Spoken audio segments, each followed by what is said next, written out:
ஒரு கிரிக்கெட் வீரர் சம்பளம் கம்மியா வாங்கி அதுக்கு பதிலா பங்கு கேட்டாருன்னு சொன்னா நீங்க நம்புவீங்களா? இன்னைக்கு அந்த முடிவு சுமார் 400 கோடிக்கு மேல் மதிப்பு இருக்கலாம்னு பேசப்படும். இது ஒரு ரியல் ஸ்டோரி. இது வார்னிங் பிளஸ் ஆப்பர்ச்சுனிட்டின்னு கூட சொல்லலாம். நான் ஜீவா, இது ஜீவா அன்பில்டர்ட். வாங்க வீடியோக்குள்ள போகலாம். 2008 ஐபிஎல் ஸ்டார்ட் ஆனப்ப யாருக்கும் தெரியாது இது ஃபியூச்சர்ல என்ன ஆகும், அந்த நேரத்துல எவ்வளவு மதிப்பு கூடும், எவ்வளவு இதா இருக்கும் அப்படின்னு தெரியாது. ஆனா அந்த நேரத்துல ராஜஸ்தான் ராயல்ஸ் ஷேன் வார்னே கேப்டனை கூட்டிட்டு வந்தாங்க. மற்ற பிளேயர்ஸ் எல்லாம் சேலரி நெகோட்டிவேட் பண்ணிட்டு இருந்தப்ப வார்னே மட்டும் டிஃப்ரெண்டான பாதையை செலக்ட் பண்ணாரு. சில ரிப்போர்ட் சொல்லுது எனக்கு ஃபுல் கேஷ் வேண்டாம், ஆனா அனில சுமால் ஈக்விட்டி ஸ்டேக் வேண்டும் ஒரு அக்ரிமெண்ட் பண்றாரு.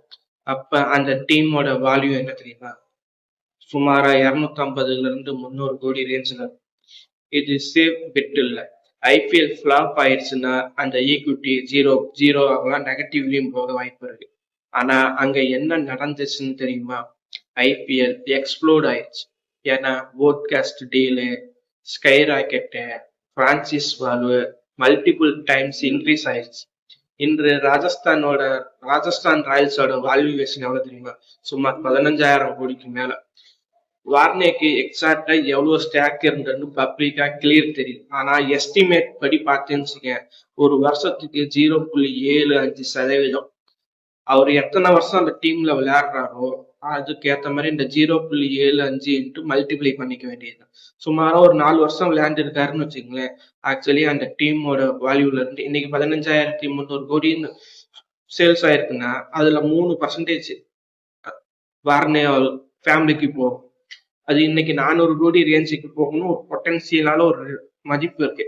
இதுதான் பவர் ஆஃப் ஈக்விட்டி, அதாவது பவர் ஆஃப் காம்பவுண்ட்னு கூட சொல்லலாம்.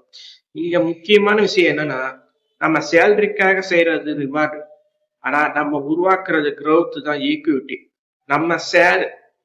நம்ம ஃபியூச்சர்ல வேற ஒரு மதிப்புல இருக்கும்.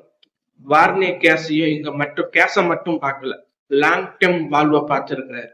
ரியாலிட்டி செக் பண்ணோம்னா ஒரு கார் எல்லாமே ஈக்விட்டி டீல் சக்சஸ் ஆக 10ல் 8 பேர் ஃபெயில் ஆயிடுவாங்க. கம்பெனி க்ரோத் ஆகலைன்னா உன் ஷேர் ஜீரோல போய் முடிஞ்சிடும். வார்னே சக்சஸ் காரணம் ரைட் டைம்ல பிளான் பண்ணாரு. ஐபிஎல் க்ரோத் ஆச்சு, பிராண்ட் பில்டிங் ஆச்சு. அந்த பிராண்ட் பில்டிங் ஆகலைன்னா இவ்வளவு ஷேர் அவருக்கு அந்த 3% ஷேர் 400 கோடிக்கு மேல மதிப்பு வந்திருக்காது. இந்த ஸ்போர்ட்ஸ்ல ஒரு பிசினஸ் பவர் இருக்கு.